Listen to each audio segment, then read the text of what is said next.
الحمد لله نحمده ونستعينه ونؤمن به ونتوكل عليه ونعوذ بالله من شرور أنفسنا ومن سيئات أعمالنا من يهده الله فلا مضل له ومن يضلله فلا هادي له وأشهد أن لا إله إلا الله وحده لا شريك له وأشهد أن محمدا عبده ورسوله أرسله بالهدى ودين الحق ليظهره على الدين كله ولو كره المشركون. اللهم صل على محمد وعلى آل محمد كما صليت على إبراهيم وعلى آل إبراهيم. اللهم بارك على محمد وعلى آل محمد كما باركت على إبراهيم وعلى آل إبراهيم إنك حميد مجيد. أما بعد فإن خير الحديث كتاب الله وخير الهدي هدي محمد صلى الله عليه وسلم وشر الأمور محدثاتها وكل محدثة بدعة وكل بدعة ضلالة. أيها الإخوان والأخوات أوصيكم وإياي أولا بتقوى الله. يا أيها الذين آمنوا اتقوا الله حق تقاته ولا تموتن إلا وأنتم مسلمون. أعوذ بالله من الشيطان الرجيم. بسم الله الرحمن الرحيم. الله يتوفى الأنفس حين موتها والتي لم تمت في منامها ويمسك التي قضى عليه الموت ويرسل الأخرى إلى أجل مسمى إن في ذلك لآيات لقوم يتفكرون. ബഹുമാനപ്പെട്ട സത്യവിശ്വാസികളെ, വിശ്വാസിനികളെ, കാരുണ്യവാനായ പടച്ചറപ്പിൻ്റെ വിധിവിലക്കുകൾ ജീവിതത്തിലെമ്പാടും പാലിക്കുവാൻ എന്നോട് നിങ്ങളോടും ഓർമ്മപ്പെടുത്തുന്നു, വസിയത്ത് ചെയ്യുന്നു. കരുണക്കടലായ പടച്ചറപ്പ് ഇരു ലോകവിജയികളുടെ കൂട്ടത്തിൽ ഉൾപ്പെടുത്തി നമ്മളെല്ലാവരെയും അനുഗ്രഹിക്കുമാറാകട്ടെ. മാരകമായ രോഗങ്ങളിൽ നിന്ന് അല്ലാഹു നമ്മളെ കാത്തു രക്ഷിക്കുമാറാകട്ടെ. മനുഷ്യൻ ഹ്രസ്വമായ അവൻ്റെ ജീവിത കാലയളവിൽ ഭൂമിയിൽ പിറന്നത് തന്നെ ഒരുപിടി സ്നേഹബന്ധങ്ങൾക്ക് നടുവിലാണ്. അവനെ വാരിയെടുക്കാനും അവനെ ലാളിക്കാനും അവനെ ഉമ്മ വെക്കുവാനും അവൻ കരയുമ്പോൾ ആവശ്യം നിർവഹിച്ചു കൊടുക്കുവാനും അവൻ്റെ മാതാപിതാക്കൾ, ബന്ധുജനങ്ങൾ ഒക്കെ മത്സരിച്ച ഒരു നല്ല ഭൂതകാലം, ഒരു ബാല്യം നമുക്കൊക്കെ കടന്നുപോയിട്ടുണ്ടാകണം. ഇസ്ലാം അതുകൊണ്ട് ഉമ്മയുടെ ഉത്തരവാദിത്തം പറയുന്നിടത്ത് കാണുന്നു 2 വർഷം അവൾ കുഞ്ഞിന് പാലൂട്ടണം എന്ന് കാണുന്നുണ്ട്. വേദനയുടെ മേൽ വേദന സഹിച്ച് ഉമ്മ ഗർഭം ചുമന്നു. 2 വർഷത്തോളം അവൾ കുഞ്ഞിനെ പാലൂട്ടുന്നു. മനുഷ്യനെന്ന് പറയുന്നത് ജന്തുജാലങ്ങളിൽ ജന്മം കൊണ്ട് ഏറ്റവും ദുർബലനാണ്. അത്ര ദുർബലമായ ജന്മം വേറെ ആരും ഇല്ല. മുട്ടത്തോടിൽ നിന്ന് പുറത്തു വന്ന കോഴിക്കുഞ്ഞ് ആദ്യം തന്നെ അത് പാറിപ്പറന്ന് നടക്കും. അതിന് കൂടുതൽ ദിവസങ്ങളൊന്നും ആവശ്യമില്ല. മൃഗങ്ങൾ ഒക്കെ അങ്ങനെയാണ്. പക്ഷെ മനുഷ്യൻ അങ്ങനെയല്ല. മനുഷ്യന് സാന്ത്വനമാണ് വേണ്ടത്, സ്നേഹമാണ് വേണ്ടത്, പരിചരണമാണ് വേണ്ടത്. പടിപടിയായിട്ട് അവനെ വളർത്താൻ ആവശ്യമായതൊക്കെ അവന് ആവശ്യമാണ്. അവിടെ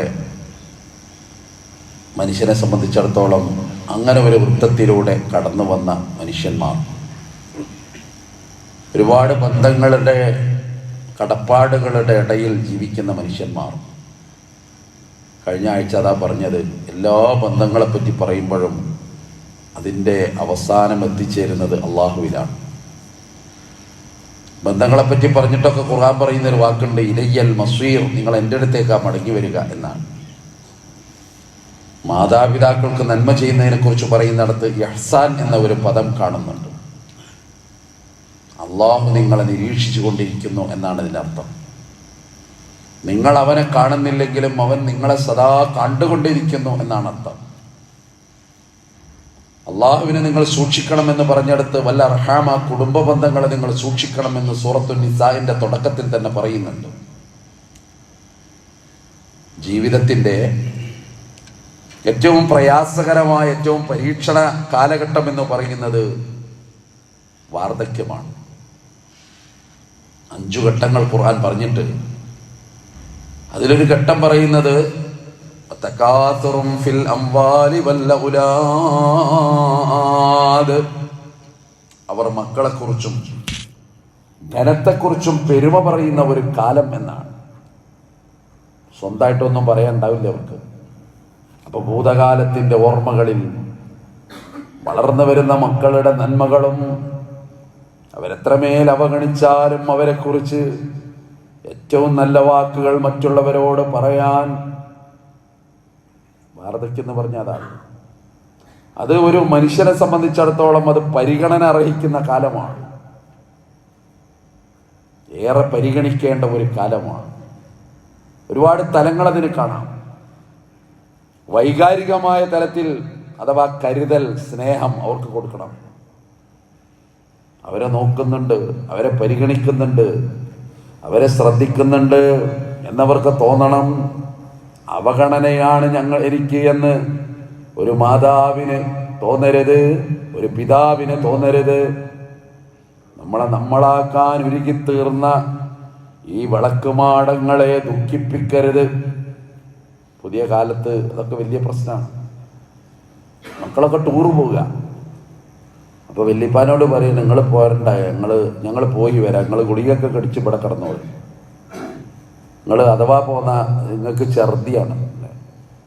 ആ കിടക്കണ വാപ്പ ആലോചിക്കുന്നുണ്ട്, റബ്ബേ ഇവൻ്റെ ഒരു കുട്ടിക്കാലത്ത് എത്രയോ സ്ഥലങ്ങളിൽ ഇവനെ കൊണ്ടുപോകുമ്പോൾ അവൻ ഛർദിക്കുന്നുണ്ടായിരുന്നു, കൊണ്ടുപോകണില്ല എന്ന് തോന്നിയിട്ടില്ല. കാലം വല്ലാത്തൊരു അത്ഭുതം പ്രവർത്തിക്കുക. അവഗണനയുടെ ഒരു തുരുത്തിലേക്ക് ഈ വാർദ്ധക്യത്തെ കൊണ്ടുപോവുകയാണ് പുതിയ കാലം. പകൽ വീടുകൾ ചിലയിടത്തൊക്കെ രൂപപ്പെട്ട് കഴിഞ്ഞു. കാരണം ആരും ഇവരോട് പറയാൻ ആരുമില്ല, മിണ്ടാൻ ആളില്ല. ഭാര്യ പോലും പറഞ്ഞാൽ എന്താണെന്നറിയോ, നിങ്ങൾ ഞാൻ അവിടെ കിടന്നാൽ മതി, വേറൊരു റൂമുണ്ടാക്കി കൊടുത്തു, എനിക്ക് കുറേ ഓതാണ്ട്, കുറേ നിസ്കാരമുണ്ട്, കുറേ തെഹ്ലീലുണ്ട്, അതുകൊണ്ട് നിങ്ങൾ അവിടെ കിടന്നോളിന്ന. ആ പാവം അവിടെ ഒറ്റക്ക് കിടക്കുക. പറയാൻ കുറേ ഉണ്ട്, ആരാ കേൾക്കാൻ? ആർക്കും നേരമില്ല. മക്കൾ വരൂല, വന്നാൽ തന്നെ സംസാരിക്കാൻ അവർക്ക് നേരമില്ല. കേൾക്കാൻ, തൻ്റെ വേദന കേൾക്കാൻ, അല്ലെങ്കിൽ തൻ്റെ സ്വരമൊന്ന് കേൾക്കാൻ, ഒന്ന് മൂളിത്തരാൻ ഒരാളില്ലാത്ത വല്ലാത്തൊരു പരീക്ഷണ കാലഘട്ടം. അവിടെയാണ് അവരെ സ്നേഹബഹുമാനങ്ങൾ, ആദരവുകളെ കുറിച്ച് പറഞ്ഞത്. ശാരീരികമായി അവരെ സംബന്ധിച്ചിടത്തോളം അവരാരോഗ്യം സംരക്ഷിക്കണം. അവരാശുപത്രി കൊണ്ടുപോകണം. അവർക്ക് തോന്നരുത് ഇന്നാരും കൊണ്ടുപോകണില്ല, ഡോക്ടറെ അടുത്തേക്ക് കൊണ്ടുപോകണില്ല, അങ്ങനെ തോന്നാൻ പാടില്ല. പരിചരണത്തിൻ്റെ നടുക്കടലിലാണ്, അല്ലെങ്കിൽ നടുവൃത്തത്തിലാണ് ഞാനെന്ന് അവർക്ക് തോന്നിപ്പിക്കണം. തീർന്നില്ല, സമൂഹത്തിൽ അവർക്ക് ബഹുമാനം കൊടുക്കണം. ഒറ്റപ്പെടുത്തി എന്നവർക്ക് തോന്നാൻ പാടില്ല. ആത്മീയമായ പിന്തുണ വരെ നൽകണം. ചില വാപ്പാര് കാണാം, ഇപ്പൊ പള്ളിക്കൽക്ക് ഞാൻ വരലില്ല, എന്താ കുട്ടികളാരും എന്നെ കൊണ്ടുപോകണില്ല, അയാൾ ഒരുക്കണുണ്ട് അവിടെ കിടന്നിട്ട്. ഒന്ന് പള്ളി പോകാൻ അയാൾക്ക് മോഹമുണ്ട്, പക്ഷെ ആർക്കും ഒഴിവില്ല. ഒന്ന് പള്ളി ജുമഅക്ക് പോരാൻ പോലും മോഹിച്ചിട്ട്, നിങ്ങൾ വന്നാൽ ശരിയാവില്ല, നിങ്ങൾ വന്നാൽ എനിക്കും കൂടി ഇറങ്ങാറാണ്, നിങ്ങൾ ഇവിടെ തന്നെ കിടന്നു, നിങ്ങൾ നിസ്കരിച്ചാൽ മതി, നമ്മൾ ഫത്വ കൊടുക്കുകയാണ്. എന്തൊരു വിവരം നമുക്ക്. അതുകൊണ്ട് നിങ്ങൾ ബേജാറാകണ്ട. കാര്യങ്ങൾ അങ്ങനെയൊക്കെ തന്നെ ആണെങ്കിലും ആത്മീയമായ തലത്തിൽ ആ മനുഷ്യന്റെ ഉള്ളിൽ കുറേ വിങ്ങലുകളും വേദനകളുമുണ്ട്. അയാളുടെ ആരാധനകൾ സഹായം ചെയ്യേണ്ട സന്ദർഭത്തിൽ അത് സഹായിക്കുക എന്നുള്ളത് ഏറ്റവും പ്രധാനമായൊരു സംഗതിയാണ്. മാതാപിതാക്കളെ പറ്റി പറഞ്ഞിട്ട് ഖുർആൻ പറഞ്ഞൊരു വാക്കുണ്ട്, ഇമ്മായ ബലുഗന്ന ഇൻദകൽ കിബറ അഹദുഹുമാ ഔ കിലാഹുമാ. വാർദ്ധക്യം ബാധിച്ച് അവർ രണ്ടുപേരോ അല്ലെങ്കിൽ ഒരാളോ നിന്റെ അടുത്തുണ്ടെങ്കിൽ ഫലാ തഖുൽ ലഹുമാ ഉഫിൻ, അവരോട് ചേ എന്ന് പറയരുത്. വലാ തൻഹർഹുമാ, അവരോട് കയർത്ത് സംസാരിക്കരുത്. വഖുൽ ലഹുമാ ഖൗലൻ കരീമാ, മാന്യമായ വാക്ക് നീ അവരോട് പറയണം. അല്ലാഹ് പറയണത് അതാണ് പറഞ്ഞത്. എല്ലാ ബന്ധങ്ങളെ പറ്റി പഠിക്കുമ്പോഴും അത് അള്ളാഹിലേക്കാണ് എത്തും. കുടുംബബന്ധം അർശുമായി ബന്ധപ്പെട്ടതാണെന്ന് വെറുതെ പറയുന്നതല്ല. ഏതൊരു ബന്ധത്തെ പറ്റി പഠിക്കുമ്പോഴും അത് പഠിച്ചോൽക്കെത്തുക, അത് അവന്റെ നിർദ്ദേശമാണ്. മാതാപിതാക്കളെ പറ്റി പറഞ്ഞു തുടങ്ങുന്നത് പോലും നിന്റെ രക്ഷിതാവ് വിധിച്ചിട്ടുണ്ട്. അള്ളാന്റെ വിധിയ. എന്താ വിധി? അല്ലാ തഅ്ബുദൂ ഇല്ലാ ഇയ്യാ, അവനെയല്ലാതെ നീ ആരാധിക്കരുതെന്ന്. എല്ലാ തേട്ടവും അവനോട്, എല്ലാ പ്രാർത്ഥനയും അവനോട്, നൊമ്പരവും ആദിയും വ്യാധിയും ഒക്കെ പറയുന്നത് നിന്റെ രക്ഷിതാവായ റബ്ബിനോട് മാത്രം. അത് അല്ലാഹ് വിധിച്ചതാണ്. പിന്നെ പറഞ്ഞ വാക്കാണ് വബിൽ വാലിദൈനി ഇഹ്സാനൻ, മാതാപിതാക്കൾക്ക് നന്മ ചെയ്യണം എന്നും അല്ലാഹു വിധിച്ചതാണ്. പടച്ചോന്റെ ഒരു വ്യവസ്ഥിതിയാണ് ഇത്. സഹിച്ചും ക്ഷമിച്ചും ജീവിതത്തിൽ പകർത്തുക എന്നുള്ളതൊരു വിശ്വാസിയുടെ ബാധ്യതയാണ്. എന്തൊക്കെ നമുക്കുണ്ടായിട്ടും കാര്യമില്ല, ഈ ഉമ്മാനെയും വാപ്പാനെയും അവഗണിച്ചിട്ട്, ഈ വാർദ്ധക്യത്തെ അവഗണിച്ചിട്ട് നമ്മൾ എന്ത് നേടിയിട്ടും ഒന്നുമല്ല. അവസാനം ഒരു ശൂന്യതയിലേക്കെത്തും. പിന്നെ കുറേ ഇരുന്ന് നമ്മൾ കരയും. പാപ്പ അസുഖമായി കിടന്നപ്പോൾ പോകാൻ തോന്നിയില്ല. പാപ്പാക്ക് മോനെ കാണാൻ പൂതി ഉണ്ടായിരുന്നു. പിന്നെ ഒരു ഞെട്ടലോടുകൂടി അവനറിഞ്ഞു പാപ്പ മരിച്ചു. അപ്പോഴാ അവിടെ വരുന്നത്, അപ്പോഴാ മുഖത്തേക്ക് നോക്കുന്നത്, മൂടിക്കിടക്കുന്ന കണ്ണുകളിലേക്ക് വീണ്ടും വീണ്ടും അവൻ നോക്കിയത്. അപ്പോഴാ ഈ മനുഷ്യൻ കൊതിച്ചൊരു നിമിഷം ഉണ്ടായിരുന്നു. ഈ മകനൊന്ന് കാണണമെന്ന് മോഹിച്ചൊരു നിമിഷം ഉണ്ടായിരുന്നു. ഈ മകളെ ഒന്ന് കാണണമെന്ന് ഉള്ളുകൊണ്ട് പടഞ്ഞ ഒരു നിമിഷമുണ്ടായിരുന്നു. അന്ന് തോന്നിയില്ല. അതുകൊണ്ട് ഒന്നും വെറുതെ ആവില്ല. അതാ പറഞ്ഞത്, അള്ളാഹു ഇതെല്ലാം നിരീക്ഷിക്കുന്നുണ്ട്. അതാണ് ഈ ഇഹ്സാൻ എന്ന വാക്കിന്റെ താല്പര്യം. നിങ്ങൾ അള്ളാഹിനെ കാണുന്നില്ലെങ്കിലും ബന്ധങ്ങളുടെ കാര്യത്തിൽ അള്ളാഹ് നിങ്ങളെ നിരീക്ഷിക്കുക. നിങ്ങൾ എന്ത് ചെയ്യുന്നു എന്ന് റബ്ബ് കൃത്യമായിട്ട് നോക്കുക. ആദരവിന്റെ ഔന്നിത്യത്തില് ഈ വാർദ്ധക്യത്തെ പറഞ്ഞിട്ട് റസൂൽ സല്ലല്ലാഹു അലൈഹി വസല്ലമയുടെ സദസ്സിലൊരു സംഭവം. സെയ്ദ് റളിയല്ലാഹു അൻഹു നിന്ന് റിപ്പോർട്ട്, അനസ് ബിൻ മാലിക് റളിയല്ലാഹു അൻഹു പറയുന്നത് ഞാൻ കേട്ടു. അനസ് വിശദീകരിച്ചു കൊടുക്കുക. ജാഅ ശൈഖുൻ, ഒരു വൃദ്ധൻ വന്നു. യുരീദു നബിയ സ്വല്ലല്ലാഹു അലൈഹി വസല്ലം, അദ്ദേഹത്തിന് നബി സ്വല്ലല്ലാഹു അലൈഹി വസല്ലമയെ കാണണം.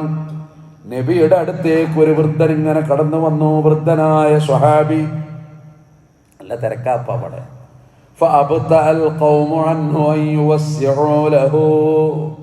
അദ്ദേഹത്തിന് വഴിയൊരുക്കി കൊടുക്കാൻ കുറച്ച് താമസമുണ്ടായി. ജനത കുറച്ച് സാവധാനാണ്. സാവകാശം, കുറച്ച് ടൈം എടുത്തു ഇവിടെ അടുത്ത് ആ മനുഷ്യനൊന്ന് എത്താൻ. ഇത് ശ്രദ്ധിച്ചു പ്രവാചകൻ സല്ലല്ലാഹു അലൈഹി വസല്ലം. ഫഖാല നബിയ്യു സല്ലല്ലാഹു അലൈഹി വസല്ലം, തുർമുദിയുടെ റിപ്പോർട്ട്. അപ്പോഴാ റസൂലുള്ളാഹി പറഞ്ഞത്, ലൈസ മിന്നാ മൻ ലം യർഹം സഗീറനാ വലം യുവഖിർ കബീറനാ. ഒരുപാട് നമ്മൾ കേട്ട ഒരു സംഭവമായിരിക്കാം, പക്ഷെ അതിന്റെ സന്ദർഭം അതാണ്. ചെറിയവരോട് കരുണ കാണിക്കാത്തവരും വലിയവരെ ബഹുമാനിക്കാത്തവരും നമ്മിൽപ്പെട്ടവനല്ല. നമ്മുടെ കൂട്ടത്തിലേ പറ്റൂല ആ ജാതി എന്നാണ് അതിൻ്റെ അർത്ഥം. പിന്നെ അതിൻ്റെ വ്യാഖ്യാനം എന്തായിരിക്കും? അപ്പോൾ അത് വേറെ കൾച്ചറാണ്. നമ്മുടെ സംസ്കാരം എന്ന് പറയുന്നത് ചെറിയവനോടുള്ള കാരുണ്യമാണ്, വലിയവരോടുള്ള വഖാറാണ്, ബഹുമാനമാണ്. ഫത്ഹ് മക്കയുടെ ഒരു ദിവസമുണ്ട്. ആരൊക്കെയോ ചുമന്നു കൊണ്ടുവന്നു അബൂ ഖുഹാഫയെ. സിദ്ദീഖ് റളിയല്ലാഹു അൻഹുവിന്റെ പിതാവിനെ ഏറ്റിക്കൊടുന്നു. കണ്ണു കാണൂല. സലാം പറഞ്ഞു, നബിയോട് കൈപിടിച്ചു, ഷഹാദത്ത് ചൊല്ലി മുസ്ലിമായി. വല്ലാത്തൊരു അത്ഭുതം. അള്ളാഹ് ഹിദായത്ത് കൊടുക്കാൻ കുറച്ച് വൈകിയതാണ്. പക്ഷെ ഹിദായത്തിന്റെ മധുചഷകം മരണത്തിന്റെ തൊട്ട് മുമ്പ് അബൂ ഖുഹാഫക്ക് അള്ളാഹ് കൊടുത്തു. സിദ്ദീഖ് പോലും കരഞ്ഞുപോയി സന്തോഷം കൊണ്ട്. നബിയുടെ മുഖം കണ്ട് പിന്നെയും സിദ്ദീഖ് കരഞ്ഞു. എന്തേ നിങ്ങൾ കരയുന്നതെന്ന് ചോദിച്ചപ്പോ, അബൂ താലിബിന് കിട്ടാതെ പോയ ഭാഗ്യം എൻ്റെ പിതാവിന് കിട്ടി. നബിയുടെ മനസ്സിൽ അത് വിഷമമുണ്ടാക്കുന്ന പോലെ. ഈ സംഭവമൊക്കെ കഴിഞ്ഞ് പിന്നെ പ്രവാചകൻ സല്ലല്ലാഹു അലൈഹി വസല്ലം പറയുന്നൊരു വർത്താനുണ്ട്. ഞാൻ അങ്ങോട്ട് വരുമായിരുന്നു സിദ്ദീഖ്, നിങ്ങളെ പിതാവിന് ഇങ്ങോട്ട് വരണമെങ്കിൽ ഇത്ര വിഷമമാണ് പ്രയാസമാണെങ്കിലും ഞാൻ അങ്ങോട്ട് വരുമായിരുന്നു, എന്നെ ഒന്ന് അറിയിച്ചാൽ മതിയായിരുന്നു. ഇതാണ് വാർദ്ധക്യം. വീട്ടിലൊരിടത്ത് ഇങ്ങനെ ഉണ്ടാതെ കിടക്കുന്ന ഒരു മനുഷ്യൻ. ആരായി മനുഷ്യൻ എന്നറിയും? ഈ വീടിന്റെ നിർമ്മാണം ഇതെല്ലാം നിയന്ത്രിച്ചവൻ. ഒരു ദിവസമാണ് രോഗം പിടികൂടിയത്. വാർദ്ധക്യത്തിലെത്തിയപ്പോ ഓരോ ദിവസവും പിന്നെ അവഗണനകളുടെ ഓരോ തലങ്ങളിലേക്ക് അവനങ്ങനെ കടന്നുപോയി. പഠിച്ചോ വെറുതെ വിടൂല എന്ന് വീണ്ടും വീണ്ടും നമ്മൾ ഓർക്കുക. നല്ല ക്ഷമ വേണം. അതുകൊണ്ടാണ് ഈ മാതാപിതാക്കളെ നോക്കണമെന്ന്, വാർദ്ധക്യായ നോക്കണമെന്ന് ഇങ്ങനെ ഖുർആൻ പറയുന്നത്. ആർക്കത് അറിയാത്ത? പ്രസവിച്ച ഉമ്മ, എല്ലാ ജീവിതത്തിന്റെ സൗകര്യങ്ങളും ഒരുക്കി തന്ന ബാപ്പ, ഇവരെ നോക്കണം എന്തിനാ ഖുർആൻ പറയുന്നത്, അള്ളാഹ് പറയുന്നത്? അത് മനുഷ്യന്റെ ഒരു പ്രയാസം അവിടെ കാണാം. അവന്റെ ഈ തിരക്കുകൾക്കിടയിൽ, അവന്റെ ഈ ഓട്ടപ്പാച്ചിലുകൾക്കിടയിൽ ഇത്ര സ്ഥലങ്ങളിൽ അറിയും. വാർദ്ധക്യത്തിൽ ചിലപ്പോ ജീവിത പങ്കാളി വട പറഞ്ഞു പോയി, ഭാര്യ മരണപ്പെട്ടു. അങ്ങനെ ഒറ്റപ്പെട്ട കുറേ മനുഷ്യന്മാരുണ്ട്. ആരോടൊന്നും പറയല്ല. അപ്പൊ ആരൊക്കെയോ പറഞ്ഞു, ഒരു കല്യാണം കഴിച്ചങ്ങൾ ശരിയാവും, ഒരു മുണ്ടി പറയാൻ ഒരാള് എന്നുള്ള നിലയ്ക്ക് അങ്ങേറ്റത്തെ വാർദ്ധക്യമായിരിക്കാം. അങ്ങനെ ഒരു വിവാഹം നടന്നാൽ അവിടെ സംഭവിക്കുന്ന എന്താ? ആ മക്കൾ മുഴുവൻ ആ വാപ്പാനോട് തെറ്റി. വാപ്പ ഈ കാലത്ത് വാപ്പ കാട്ടുന്നൊരു പണി കണ്ടില്ലേ എന്ന് പറഞ്ഞ് ഈ മക്കൾ ആ വാപ്പയെ അവഗണിക്കുക. കാരണം അവരെ കണ്ണിൽ പിന്നെ ഒറ്റ സംഗതിയുള്ളൂ, ഈ വീർപ്പൊന്ന് തീരുമ്പോ ഏക്കറക്കണക്കിന് സ്വത്തുണ്ട്, അതിന്റെ ഒരു വിഭജനമുണ്ട്, അതിന്റെ ഒരു മൂന്നാമൻ അവിടെ വരും. ആ പേടിയാണ്. ഒരു ശുക്ർ വക്കീലിന്റെ കഥ മാത്രമേ നമ്മൾ പേപ്പറിൽ വന്നിട്ടുള്ളൂ. അക്ഷരെ നടക്കുന്ന നാട്ടിലെന്ന് അറിയും. ചെറുതോ അല്ലാത്ത എത്രയോ സംഭവങ്ങൾ രജിസ്റ്റർ ചെയ്യാം. വിവാഹം ഇന്ത്യൻ ആക്ട് പ്രകാരം രജിസ്റ്റർ ചെയ്യുന്ന എത്രയോ പെൺകുട്ടികൾ മാത്രമേ ഉള്ളൂ.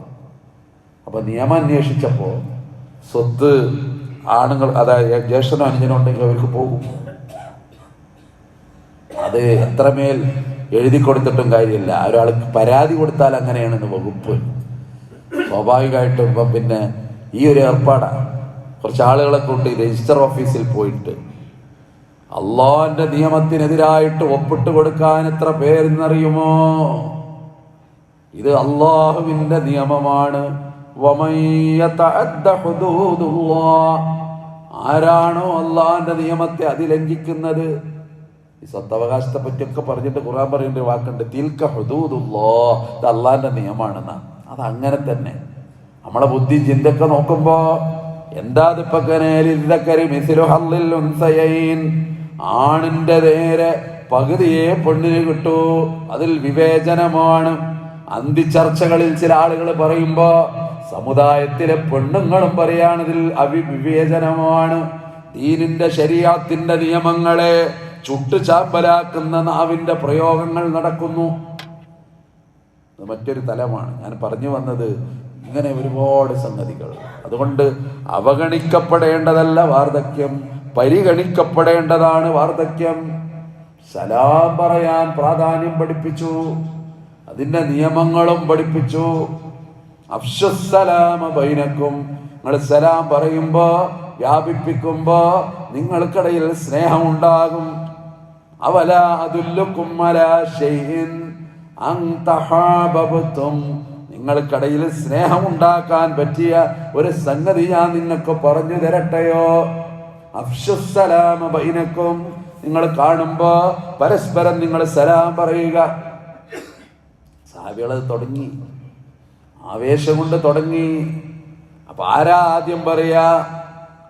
ആര് പറഞ്ഞാലാ കേൾക്കുക?